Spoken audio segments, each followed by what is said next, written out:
Então, enquanto as pessoas vão entrando, eu vou então fazer um resumão aqui do que a gente falou na live anterior, tá bom? Então, o que acontece? Essa minha experiência de alfabetização é uma experiência com 5 crianças, a última que eu vou alfabetizar agora. E o que a gente tem que entender? Que não tem receita de bolo, tá? Cada criança vai ter a sua resposta de acordo com as ferramentas que você vai dando. Então, tem crianças que vão demorar um pouquinho mais, então existem crianças que vão ser mais rápidas. Então, eu falo que tem crianças que a gente vai alfabetizar e tem crianças que vão se alfabetizar. E a gente tem que entender que nós ouvimos falar muito do método fônico, porque o método fônico, ele permite que todas as crianças leem. Crianças com dislexia, né? Crianças que têm autismo, crianças que têm dificuldades na aprendizagem e crianças que têm transtorno na aprendizagem. Então, é isso que o método fônico faz, ele dá a ferramenta para todas as crianças, independente de qual dificuldade a criança tenha. Já o método silábico, ele é um método mais simples, ele é um método mais fácil de ser ensinado, mas ele tem aí vamos dizer assim, algumas, não vamos usar o termo falhas, mas ele tem algumas lacunas que às vezes só o método fônico é que preenche. Depois a gente tem o famoso método global, que as pessoas falam, nenhuma criança deveria ser alfabetizada com o método global. Até não falei do método global na outra live. Então, o método global, ele é um método mais intuitivo. Ele parte da memória fotográfica da criança. Então, no método global, essa criança, ela não tem as ferramentas que ela tem em outros métodos. É uma criança que precisa intuir mais, intuir os sons, reconhecer esses sons sem ferramentas. E eu conheço muitas crianças que foram alfabetizadas com o método global e que são excelentes leitoras, tá? Então, assim, o que a gente tem que entender? Que tem criança que vai responder melhor a cada tipo de método, mas o método fônico, ele é um método mais seguro, vamos assim dizer, principalmente para as crianças que têm maior dificuldade. Quanto à pré-alfabetização, quem está entrando, gente, eu estou fazendo um resumo aqui para a gente iniciar a segunda etapa. Quanto à pré-alfabetização, não tem segredo. A pré-alfabetização é o dia a dia de uma família que conhece o seu filho, que está atento ao seu filho, à sua criança. Então, aquela família que brinca, aquela família que lê, aquela família que canta, aquela família que dá atividade ao ar livre. Tudo isso faz parte da pré-alfabetização. E a alfabetização, a gente tem que sempre recordar que sim, ela é um processo muito complexo e quando a gente vai estudar esse processo, para quem quiser estudar, para quem acha que vai entender melhor a alfabetização estudando, precisa, né? Tem pessoas que precisam, né? Eu falo que se aprofundar no assunto, a gente então vai perceber que é um processo difícil, que não é tão simples a criança ler. Porém, o que se faz para ela ler na prática é algo simples. São ferramentas simples que os pais podem dar, tá? Que é muito acessível para que os pais possam aplicar esse conhecimento. Então, a gente tem que entender isso. Sim, a alfabetização é um processo complexo, é um processo neurológico complexo, a aquisição da escrita também, mas na prática, os exercícios que nós podemos dar aos nossos filhos são exercícios simples, que dão a ele essa oportunidade, então, de fazer a associação do grafema, o fonema, a formação das sílabas, as formações das palavras, tá bom? O que eu vou pedir para vocês, para você que está assistindo, não está acostumada a perguntar, do lado onde está comentar, tem um ponto de interrogação. E lá é o melhor lugar para fazer as perguntas, porque daí eu vou pegando pergunta a pergunta, porque senão eu tenho que ficar procurando a pergunta. E aí o que acontece? Quem perguntou depois, eu visualizo primeiro, quem perguntou primeiro tá lá em cima e eu às vezes não consigo achar, tá? Então, de preferência, vamos usar essa ferramenta da perguntinha aqui, do ponto de interrogação que tá do lado onde está escrito comentar, tá? Qual a idade dos meus filhos? Eu tenho uma filha de 14, um filho de 12, que na verdade daqui menos de um mês eles têm 15 e 13, um filho de 10, um de 7 e um de 5. Eu não estava na primeira live. Qual livro você prefere? Da Associação Brasileira de Dislexia, tá bom?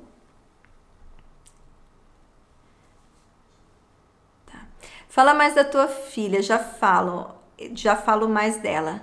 Quanto tempo é necessário de estudo? Não é como a escola, né? Então, aqui eu não vou entrar na questão do tempo de estudo, porque a gente está falando de alfabetização. E o tempo de estudo, ele tem uma variação de acordo com a idade da criança, com quais os conhecimentos que a criança já consolidou, se essa criança está fluente ou não. Então, depende de muitos outros aspectos. Vamos falar aqui. Como que a minha filha consolidou a leitura? Então, a pergunta é: como a minha filha com dislexia consolidou a leitura? Então, pessoal, não foi fácil e foi com ela que eu aprendi a ter que ter muita paciência. Primeiro, né, foi todo esse tempo de reconhecimento para entender por que ela fazia aquelas trocas, por que ela não conseguia fazer uma associação do grafema e fonema, com os problemas de memória, não conseguia armazenar o que era ensinado em relação à alfabetização. Ela tinha uma inteligência completamente normal em relação a todas as outras coisas, inclusive para a compreensão de texto. Ela tem uma memória auditiva muito boa, então se ela ouviu uma história, ela sabia reproduzir a história inteira, mas a parte de memória na alfabetização em si era muito difícil. Então, como que isso foi consolidando? Primeiro, demorou muito mais o processo de alfabetização. Foram quase 2 anos para a gente conseguir fazer com que ela lesse com mínima fluência tudo. Então, aí nós estamos falando de 7 até 9 anos, tá? Então, até 9 anos, a leitura era bem difícil. Tinha muitos erros, muitas trocas. Mas a gente foi com paciência, eu acompanhava com a neuropsicóloga. E aí, quando ela chegou com 9 anos, parece assim que tudo que a gente tinha feito e trabalhado aqueles 2 anos começou a fazer sentido. Como eu disse, parece que as conexões cerebrais começaram a acontecer e ela começou a ler. E hoje, a minha filha, ela lê tão bem e ela tem um diagnóstico de dislexia moderada, severa, mas ela lê tão bem que as pessoas que, assim, professores que a acompanham e pessoas que acompanham algum outro tipo de estudo nunca perceberam, se eu não falo. Porque às vezes eu tenho que falar em relação à memorização, agora não, que ela tá mais velha, mas simplesmente ela conseguiu aprender vamos dizer assim, a fazer os percursos neurológicos adequados para ler. Até hoje existe troca, porque o disléxico não é uma coisa que tem cura, é um transtorno de aprendizagem, então ela vai ter para sempre. Mas como ela tem muito vocabulário, se ela lê e tá errado, ela consegue perceber que aquela palavra que o cérebro dela visualizou, na verdade precisa ser corrigido, então imediatamente ela corrige. Hoje, assim, a leitura é fluente, ela lê, assim, muitos livros grandes, lê livros rapidamente, tá? Foi tudo muito bem, mas foi preciso muita paciência da nossa parte, né? Muito empenho e muita paciência. Vamos lá.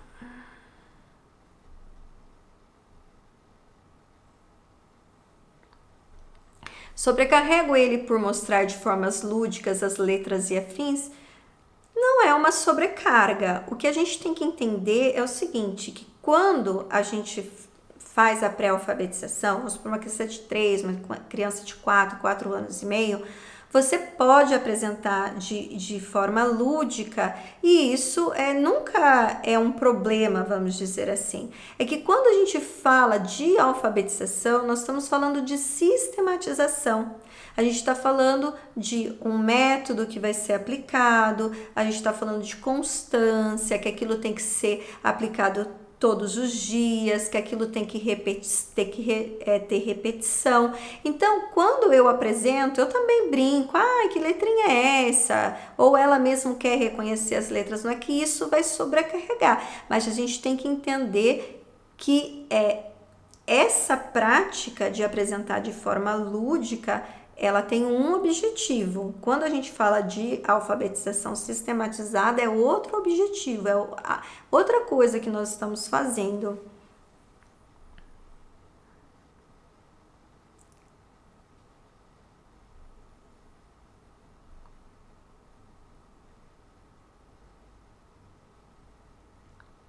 Deixa eu ver.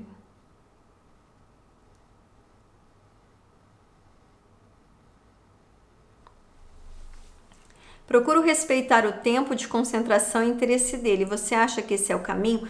Então, aí precisa saber qual que é a idade da criança. Crianças pequenas têm um nível de concentração mais baixo. Então, a gente tem que saber qual que é a idade. Mas eu sempre tento respeitar o tempo de concentração. Então, se eu fiz algo durante 15 minutos e de repente começa, né, a ficar mais disperso, então vai beber uma água, ou vamos aqui ler outra coisa, ou deixa eu brincar. Isso para o filho de 6 anos, tá? 7 anos. Brinca um pouquinho, depois volta. Eu respeito a concentração e o interesse dos meus filhos, sim, dos meus filhos pequenos.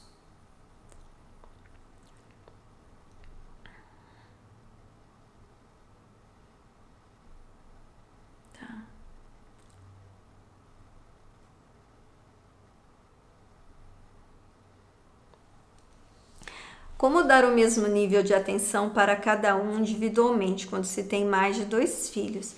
Primeiro que a gente tem que entender que os nossos filhos são diferentes. Então, nem todos os filhos precisam do mesmo nível de atenção. Eu tenho filhos que precisam de um nível de atenção mínimo meu aqui. Sempre foi assim. Porque é uma criança muito centrada, uma criança que faz tudo sozinha. Então, eu vou lá, ensino, mas ela não precisa. Então, a gente não tem que pensar no mesmo nível de atenção. A gente tem que pensar na individualidade dos nossos filhos. Tem filhos que vão precisar de uma maior atenção da nossa parte e outros vão precisar de uma menor atenção. Ou uma criança vai precisar num determinado momento de mais atenção e aquela não. Então, é uma sequência. A gente não precisa necessariamente falar, vou sentar 30 minutos com cada filho, porque às vezes tem filho que não precisa e tem filho que é muito autodidata, nem ele quer. Então, a gente sempre tem que pensar que quando a gente está falando de educação domiciliar, nós estamos falando de individualidade, tá? Então, você vai perceber, né, quem precisa de maior atenção e quem precisa de menor atenção, ou em qual momento quem está precisando do quê.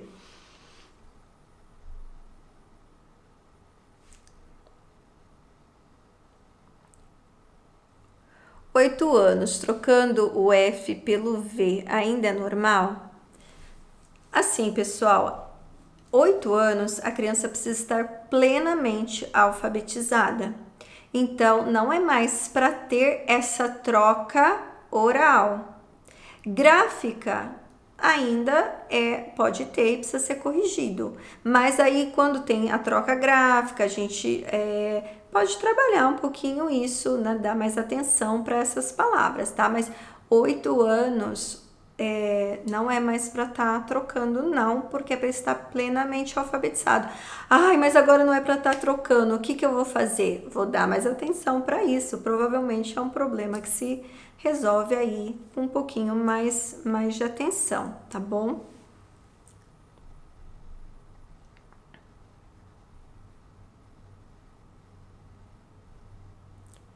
Vamos ver aqui que...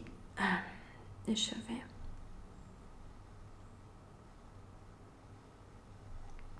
Pode mostrar o livro? Gente, o livro tá lá na primeira live e ela tá gravada, tá bom? A alfabetização sistematizada deve manter as atividades lúdicas, sempre. Na verdade, ela é sistematizada, não quer dizer que eu vou ter que sentar com o lápis, com a caneta, fazer escrever. Quando a gente está falando de sistematizado, é ter um roteiro, né, para apresentar. Como você vai apresentar os sons, o que você vai apresentar primeiro, quanto tempo você vai usar, o quanto tempo essa criança precisa, sempre de forma lúdica, né? Sempre de forma lúdica. Moro nos Estados Unidos, alfabetizo em inglês e em português. Mas agora eu só tenho... para inglês, tá? Ficará gravada, pessoal. A primeira live tá gravada.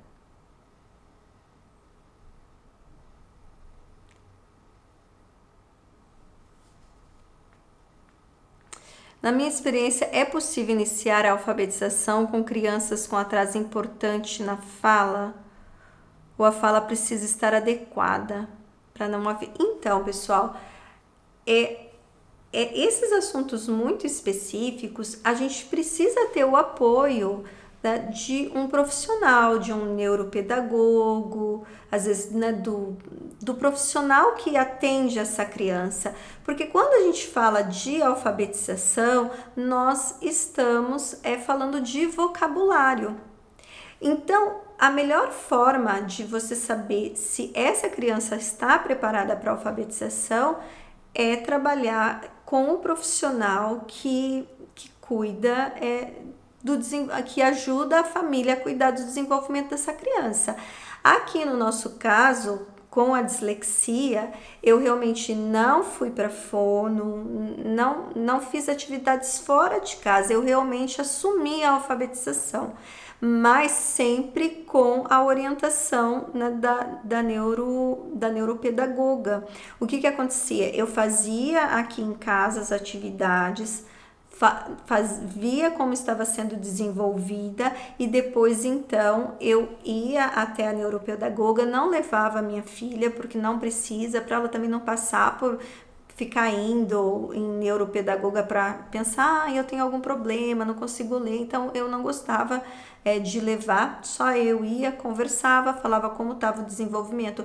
Então, quando a gente está falando de uma criança de atraso na fala, né, é uma área que a gente precisa de auxílio de um outro profissional para ele nos amparar. Por quê? Porque a gente precisa conhecer o nosso filho, mas às vezes a gente vai precisar de uma orientação mais especializada. Nesse caso, né, como você está comentando, uma orientação mais especializada, ela é muito bem-vinda.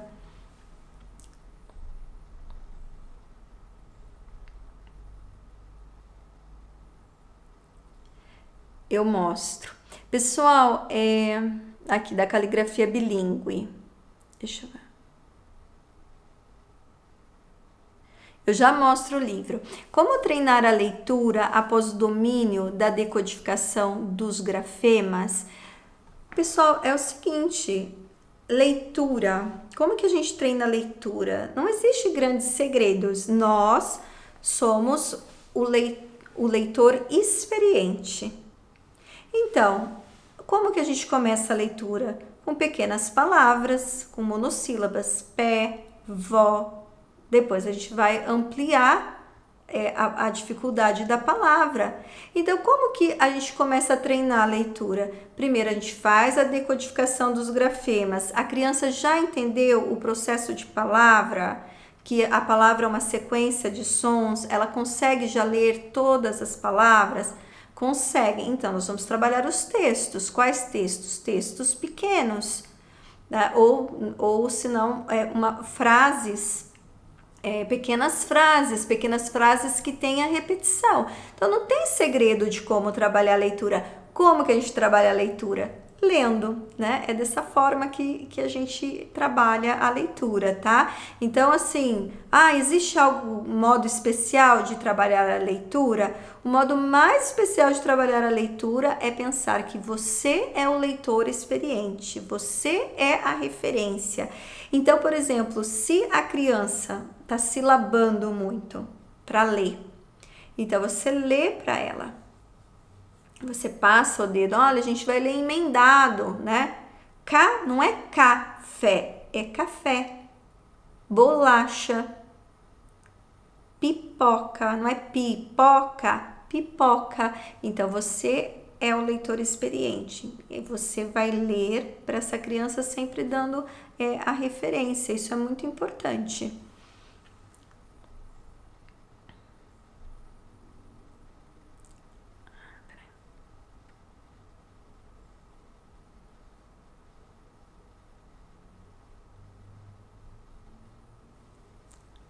Como apresentar as letras cursivas e de que forma? Pode ser intercalado? Com qual idade? Então, pessoal, os estudos vão dizer que a gente já deve apresentar a letra cursiva tudo junto, tá? Que isso favorece o aprendizado. Na minha experiência, eu achei que foi um pouco mais moroso o aprendizado. Então, como eu vou apresentar a letra cursiva e de forma? Pode ser intercalado? Com qual idade? É isso que a gente falou lá na live anterior.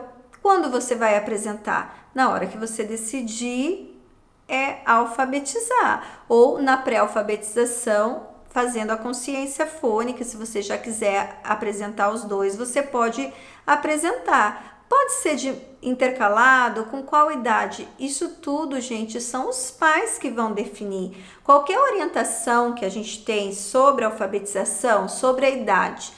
Pode ser de 4 e 6 anos é a idade que neurologicamente ela já está pronta para receber a alfabetização.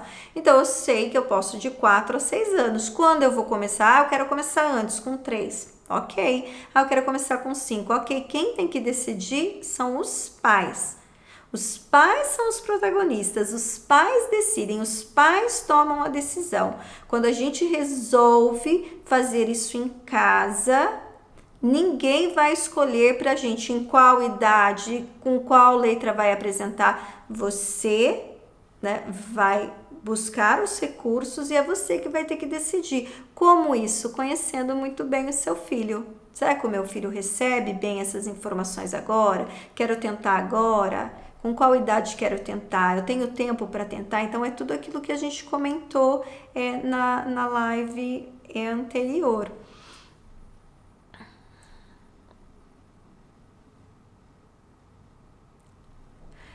Sobre o treino da letra cursiva, tenho achado muito difícil para minha filha, mas ela já vai completar 7 anos em janeiro. Quando a gente fala em escrita, a gente está falando de algumas habilidades que a criança precisa ter. Então, uma delas, por exemplo, é tônus. Sabe quando a gente fala, a criança tem que brincar com barro, a criança tem que brincar de massinha, brincar com slime, a criança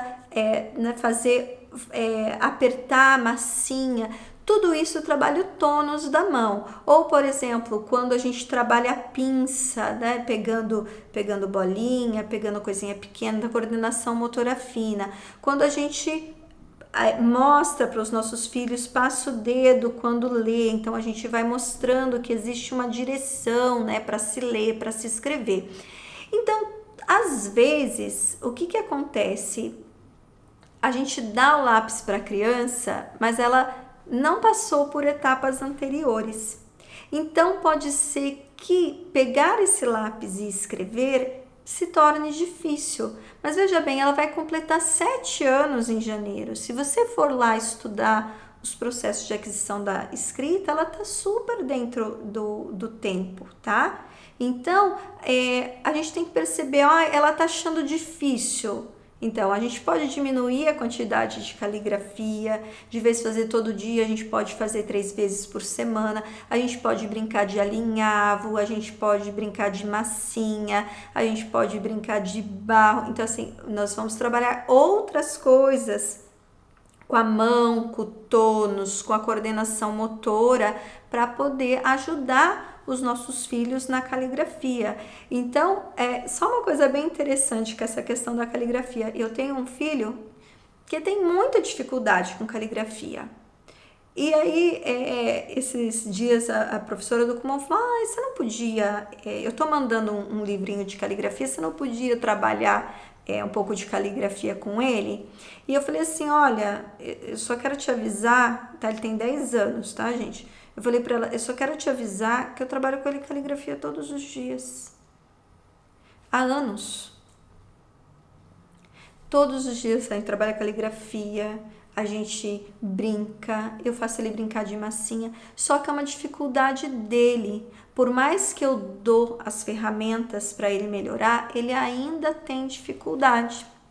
Ele escreve, esses dias ele escreveu um resumo tão bonitinho da Odisseia, eu fiquei tão feliz assim, porque pela primeira vez aquilo ficou realmente adequado. Então, o que acontece? Às vezes, os nossos filhos, nós vamos dar as ferramentas, mas eles não vão responder tão rapidamente. O que a gente não pode é deixar de dar. Mas a gente está sempre avaliando, está sempre dando as ferramentas e não querer queimar etapas. Meu filho está com 7 anos, está com muita dificuldade.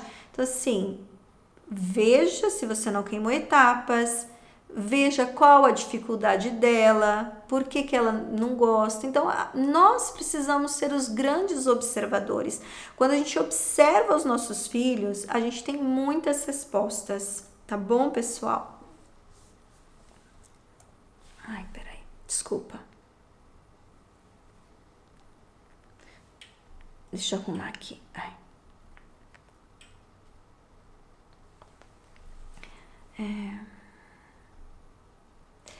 Estou também tendo muita dificuldade com a minha filha, não gosta de cursiva, acha muito difícil, mas também na letra de forma confunde. Olha só, pessoal. Se o nosso filho está achando difícil a letra cursiva, se ele está confundindo, a primeira coisa, a gente não pode avançar. Isso pode ser para a letra cursiva, para a letra bastão, para confusão nas letras. A gente precisa entender o que está acontecendo. Então, a minha filha está com dificuldade na letra cursiva. Por que ela está com dificuldade? Ela segura com muita força esse lápis? Isso deixa ela cansada? Ou ela ainda escrever, né, letra cursiva é algo que precisa de muita habilidade, de muito domínio motor, porque é um desenho, né? A gente desenha, então precisa de muito domínio. E, por exemplo, na letra de forma confunde B com D, A com E. É normal confundir? Então, o que acontece, gente? Quando a gente fala assim para o nosso filho, que ele tem que saber o que está à direita, o que está à esquerda, o que está embaixo, o que está em cima. Por que isso faz parte do processo de alfabetização? Porque a gente, às vezes, tem que dar uma ferramenta para os nossos filhos. Que tipo de ferramenta? Ele está confundindo B com D. Como que eu faço aqui em casa? Filho, o B é a letra da barriga. Olha só, tem uma barriguinha. A barriguinha para frente, para o lado que escreve. O D é o lado, é o bumbum da letra, eu brinco, né? Tá do lado que não escreve. Por quê? Porque ele já tem a habilidade de saber né, qual é a direção que se escreve. Outra coisa, a gente acha a questão da consciência das letras que é algo bem interessante para se fazer com os nossos filhos, que, por exemplo, o B ele desce, ele vai e volta. O D ele desce, ele volta e vai. Então a gente vai dando consciência também dos nossos filhos de como é o processo de escrita. Mas assim, pessoal, uma coisa que a gente não pode ter medo quando a gente educa os nossos filhos é de dar passos para trás. Quando eu tenho um filho que está com dificuldade, não adianta eu querer avançar. Eu preciso melhorar eu preciso agir nessa dificuldade. Então, meu filho está com dificuldade de troca de letras, por exemplo, por que ele às vezes tem dificuldade com o A e com o E? Porque se a gente for pensar, quando a gente está falando em letra de forma, naquele A que faz assim, né? E o E que faz assim, ele parece ao contrário. Então, o que acontece com a criança? Quando a gente vê um elefante, tá?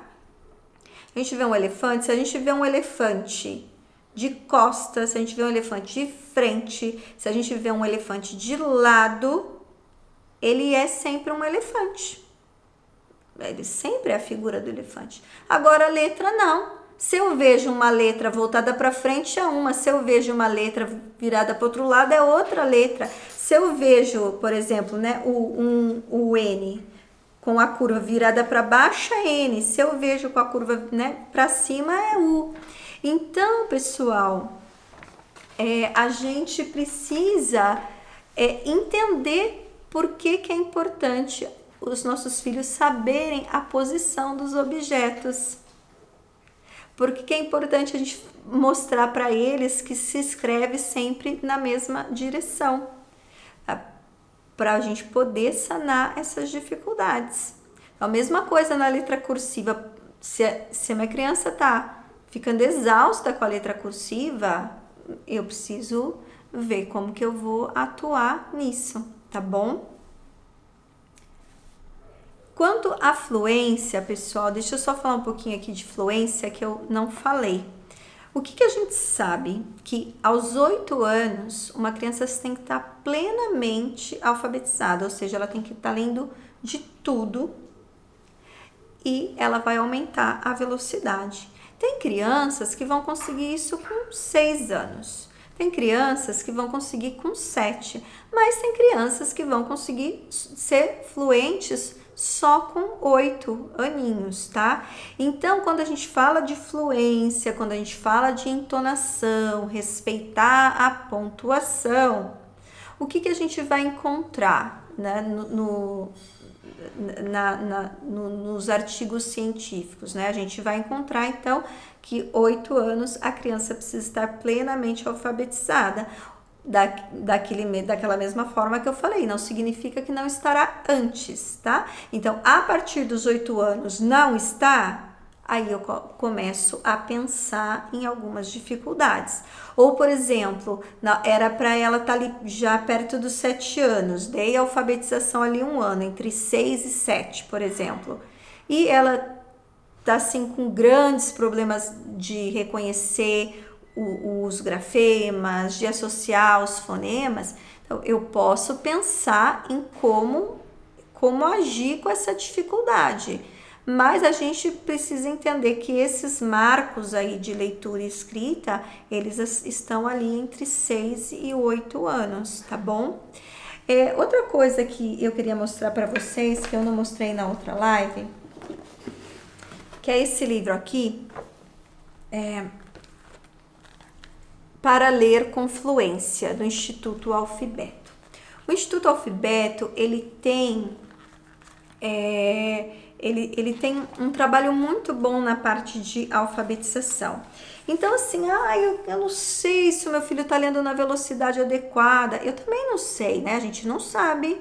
Então, a gente precisa buscar as ferramentas. Então, o que acontece? Esse livro aqui, que é o manual do professor, ele traz algumas ferramentas muito boas para os pais. Eu falo assim que os pais que possuem esse livro aqui, eles têm quase tudo nessa vida. Primeiro, né, ele dá uma introdução, ó, e ele explica aqui o que é fluência na leitura, ele explica o que é velocidade, precisão, o que é prosódia, ele explica como se desenvolve a leitura e é tudo muito simples, tá? Não é nada que precisa ser um grande especialista na área de alfabetização para saber, tudo muito explicado, com muita simplicidade.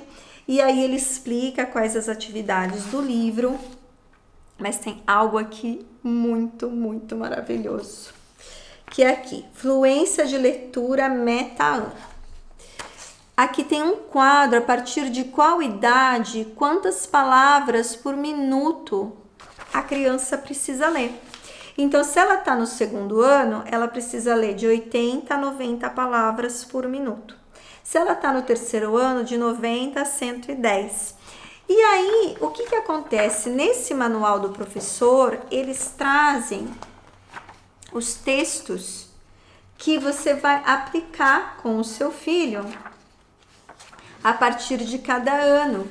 Então, por exemplo, aqui, né, as bonecas. Então, tá aqui, as bonecas de Fernanda. Fernanda tem 2 bonecas, uma é linda de se ver, a outra, coitadinha, feinha de doer. Então, aqui, ó, tem quantas palavras tem por versinho. Então, o que acontece? O pai, ele vai lá aplicar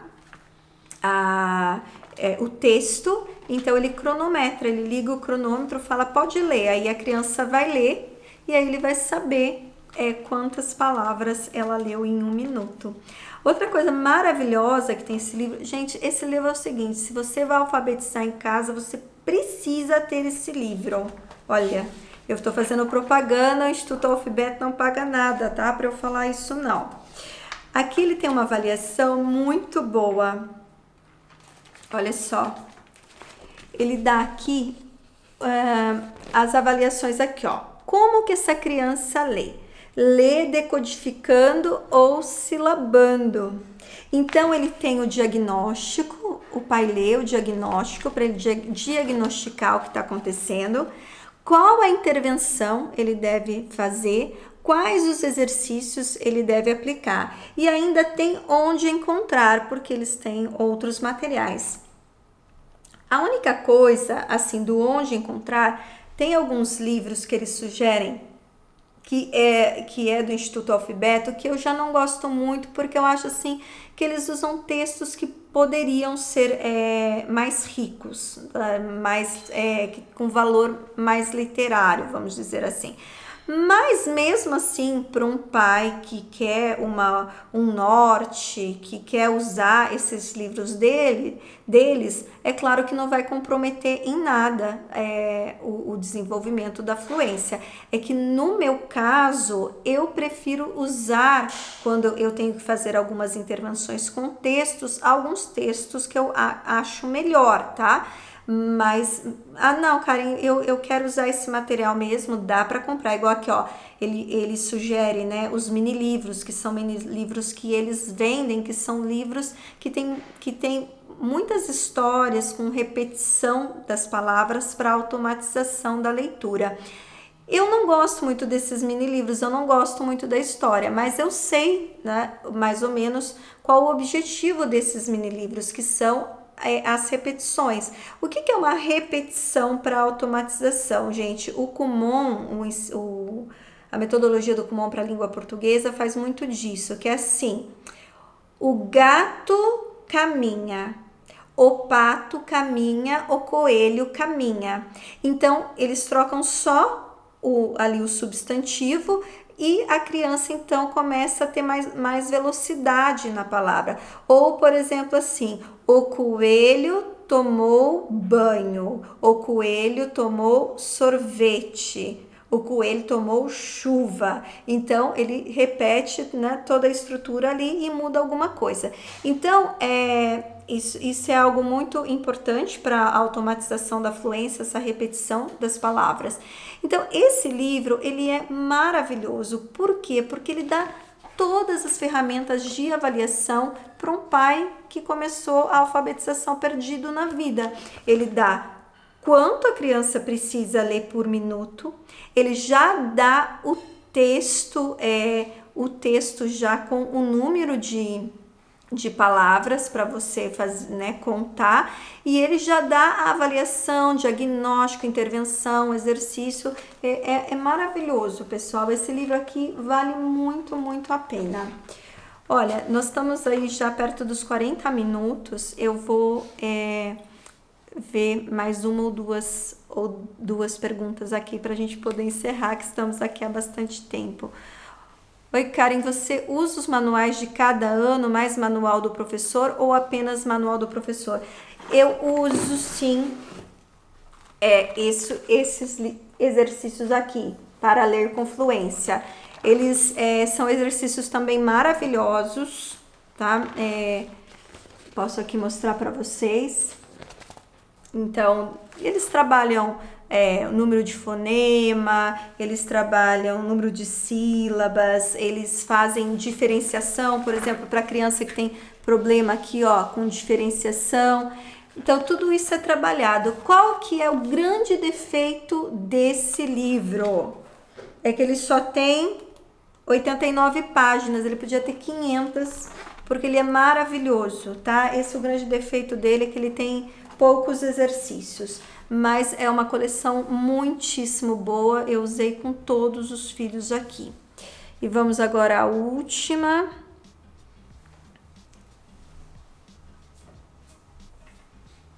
Agora vamos uma que não tem nada a ver com alfabetização. Seus filhos têm professores particulares também? De que matérias? Sim, já tiveram professores particulares de matemática, de língua portuguesa. Eu dou aula de história para os meus filhos, mas sou professora particular dos filhos dos amigos, porque eles assistem aula comigo, então outras famílias fazem essa dinâmica. Depois eu vou colocar os livros para vocês, tá bom, pessoal? Eu agradeço imensamente a presença de todos vocês aqui. Ficamos bastante tempo. Espero ter colaborado com vocês, principalmente colaborado para que vocês entendam que sim, é possível alfabetizar, que a pré-alfabetização é algo extremamente simples. Se a gente, né, souber ali manejar pouquíssimas coisas, a gente tem enormes chances de ter grandes sucessos na alfabetização dos nossos filhos. E eu falo isso porque, assim, olha, nessa experiência de quase 9 anos, com filhos com dificuldades, como eu mesma expliquei aqui, estamos indo muito bem, todos leem muito, compreendem. Então, assim, a gente tem aqui uma experiência muito positiva na parte da alfabetização, fluência e leitura, tá bom, pessoal? Mas muitíssimo obrigada. Eu queria responder aí quantas perguntas fossem, mas é muito tempo mesmo. Vamos deixar para uma próxima live, tá bom? Muito obrigada, pessoal. Olha, boa noite. Espero realmente que tenha auxiliado vocês, tá ok?